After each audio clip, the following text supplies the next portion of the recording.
ನಾವು ಇವತ್ತಿನ ವಿಡಿಯೋದಲ್ಲಿ ವಿನಾಯಕ ಚೌತಿಯ ಹಬ್ಬದ ಬಗ್ಗೆ ತಿಳ್ಕೊಳ್ಳೋಣ. ವಿನಾಯಕ ಚೌತಿಯ ವ್ರತದ ಮುಖ್ಯ ಕಥೆ ಏನಪ್ಪ ಅಂತ ತಿಳ್ಕೊಳ್ಳೋಣ. ಹಿಂದೆ ದ್ವಾಪರ ಯುಗದಲ್ಲಿ ಚಂದ್ರವಂಶದ ಧರ್ಮರಾಜನು ಅಂದರೆ ಯುಧಿಷ್ಠಿರ ಜುಟ್ಟಾದಲ್ಲಿ ತನ್ನ ಸಹೋದರರೊಂದಿಗೆ ಕೌರವರಿಂದ ರಾಜ್ಯವನ್ನು ಕಳೆದುಕೊಂಡನು.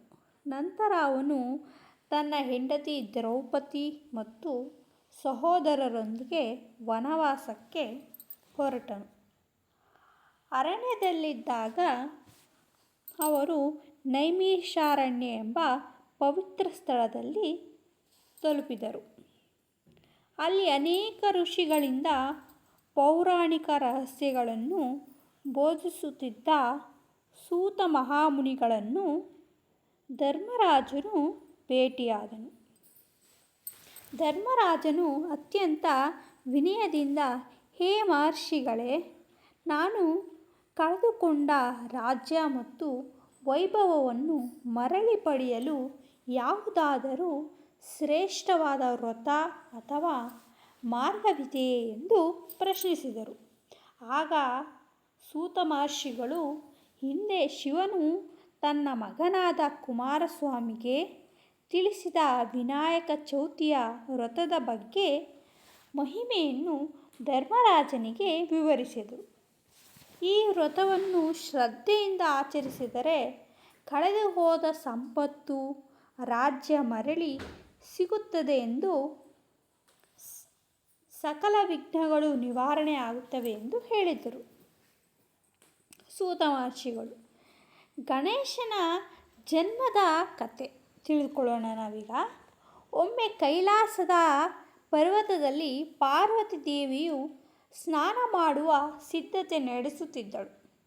ಯಾರೂ ಒಳಗೆ ಬರದಂತೆ ತಡೆಯಲು ಅವಳು ತನ್ನ ಪತಿ ಶಿವನ ವಾಹನವಾದ ನಂದಿಗೆ ಕಾವಲು ಕಾಯಲು ಆದೇಶಿಸಿದಳು. ಆದರೆ ಶಿವನು ಬಂದಾಗ ನಂದಿಯು ತನ್ನ ಒಡೆಯನಾದ ಶಿವನನ್ನು ತಡೆಯಲಾಗದ ಒಳಗೆ ಬಿಟ್ಟನು. ತನ್ನ ಮಾತಿಗೆ ಸಂಪೂರ್ಣವಾಗಿ ಬದ್ಧನಾಗಿರುವ ಒಬ್ಬ ನಿಷ್ಠಾವಂತ ಸೇವಕ ತನಗಿಲ್ಲ ಎಂದು ಪಾರ್ವತಿಗೆ ಬೇಸರವಾಯಿತು. ಆದ್ದರಿಂದ ಅವಳು ತನ್ನ ದೇಹದ ಅರಿಶಿಣದಿಂದ ಒಂದು ಸುಂದರವಾದ ಬಾಲಕನ ಮೂರ್ತಿಯನ್ನು ಮಾಡಿದಳು. ಅದಕ್ಕೆ ಜೀವನೂ ತುಂಬಿದಳು. ಅವನೇ ಗಣೇಶ. ಅವಳು ಬಾಲಕನಿಗೆ ಬಾಗಿಲಲ್ಲಿ ಕಾವಲು ಕಾಯಲು ಮತ್ತು ಯಾರನ್ನೂ ಒಳಗೆ ಬಿಡದಂತೆ ಕಟ್ಟುನಿಟ್ಟಿನಿಂದ ಆಜ್ಞೆ ಮಾಡಿದಳು. ಸ್ವಲ್ಪ ಸಮಯದ ನಂತರ ಶಿವನು ಮರಳಿ ಬಂದಾಗ ಈ ಹೊಸ ಬಾಲಕನು ಶಿವನೇ ಒಳಗೆ ಹೋಗದಂತೆ ತಡೆದನು. ಇದರಿಂದ ಕೋಪಗೊಂಡು ಶಿವನು ಆತನ ಸೈನ್ಯವು ಬಾಲಕನೊಂದಿಗೆ ಯುದ್ಧ ಮಾಡಿತು. ಯುದ್ಧದ ಭರದಲ್ಲಿ ಶಿವನು ತನ್ನ ತ್ರಿಶೂಲದಿಂದ ಬಾಲಕನ ಶಿರವನ್ನು ಕತ್ತರಿಸಿದನು. ಇದನ್ನು ನೋಡಿ ಪಾರ್ವತಿ ದೇವಿಯು ತೀವ್ರವಾದ ದುಃಖಗೊಂಡು ಕೋಪದಿಂದ ಸೃಷ್ಟಿಯನ್ನೇ ನಾಶ ಮಾಡಲು ಮುಂದಾದಳು. ಪಾರ್ವತಿಯನ್ನು ಶಾಂತಗೊಳಿಸಲು ಶಿವನು ಉತ್ತರ ದಿಕ್ಕಿಗೆ ಮುಖ ಮಾಡಿ ಮಲಗಿರುವ ಪ್ರಾಣಿಯ ತಲೆಯನ್ನು ತರಲು ತನ್ನ ಗಣಗಳನ್ನು ಕಳುಹಿಸಿದನು.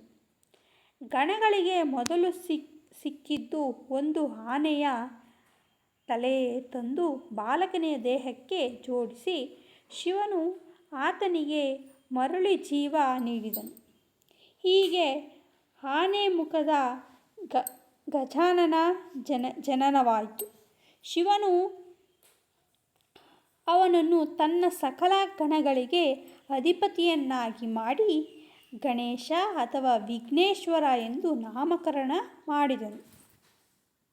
ಗಣೇಶ ಚತುರ್ಥಿಯಂದು ಮನೆಯಲ್ಲಿ ಮಣ್ಣಿನ ಗಣಪತಿ ಮಾಡಿ ಮೂರ್ತಿ ಮಾಡಿ ಪೂಜೆ ಮಾಡೋದು, ಮೋದಕ ಕಡುಬು ನೈವೇದ್ಯಕ್ಕೆಲ್ಲ ಗಣೇಶನ ಅಷ್ಟೋತ್ತರ ಪಠನೆ ಮಾಡೋದು, ಗಣೇಶನ ಬಗ್ಗೆ ಹಾಡು ಎಲ್ಲ ಹೇಳೋದು ಮನೆಯಲ್ಲಿ ಒಳ್ಳೆಯದು. ಜ್ಞಾನ ಶುಭ ಕಾರ್ಯಗಳಲ್ಲಿ ಗಣೇಶನನ್ನು ಮೊದಲಾಗಿ ಪೂಜಿಸ್ತಾರೆ. ಪ್ರತಿಯೊಬ್ಬರು ಗಣೇಶ ಚತುರ್ಥಿಯನ್ನು ಓಂ ಗಂ ಗಣಪತೇ ನಮಃ, ಓಂ ಗಂ ಗಣಪತೇ ನಮಃ, ಓಂ ಗಂ ಗಣಪತೇ ನಮಃ ಎಂದು 108 ಬಾರಿ, ಇಲ್ಲ 11 ಬಾರಿ, ಇಲ್ಲ ಅಂದರೆ 51 ಬಾರಿ, ಇಲ್ಲ 21 ಬಾರಿ ಗಣಪತಿಗೆ ಪೂಜೆ ಮಾಡೋದು ಒಳ್ಳೆಯದು. ಮತ್ತು ಗಣಪತಿಗೆ ಗರ್ಕೆ ಎಲ್ಲ ಗರ್ಕೆನ 21 ಗರ್ಕೆ, 51 ಗರ್ಕೆ, 108 ಗರ್ಕೆ ಇಟ್ಟು ದೇವರಿಗೆ ಪೂಜೆ ಮಾಡೋದ್ರಿಂದ ಎಲ್ಲರಿಗೂ ಒಳ್ಳೆಯದಾಗುತ್ತೆ. ಗಣಪತಿ ಬಪ್ಪ ಮೋರ್ಯಾ. ಹೇಳು ಮಮ್ಮಿ, ಗಣಪತಿ ಬಪ್ಪ ಮೋರ್ಯಾ. ನಿಮ್ಗೆ ಈ ವಿಡಿಯೋ ಇಷ್ಟ ಆದರೆ ಲೈಕ್ ಮಾಡಿ, ಶೇರ್ ಮಾಡಿ, ಸಬ್ಸ್ಕ್ರೈಬ್ ಮಾಡಿ. Thank for watching. ಬಾಯ್.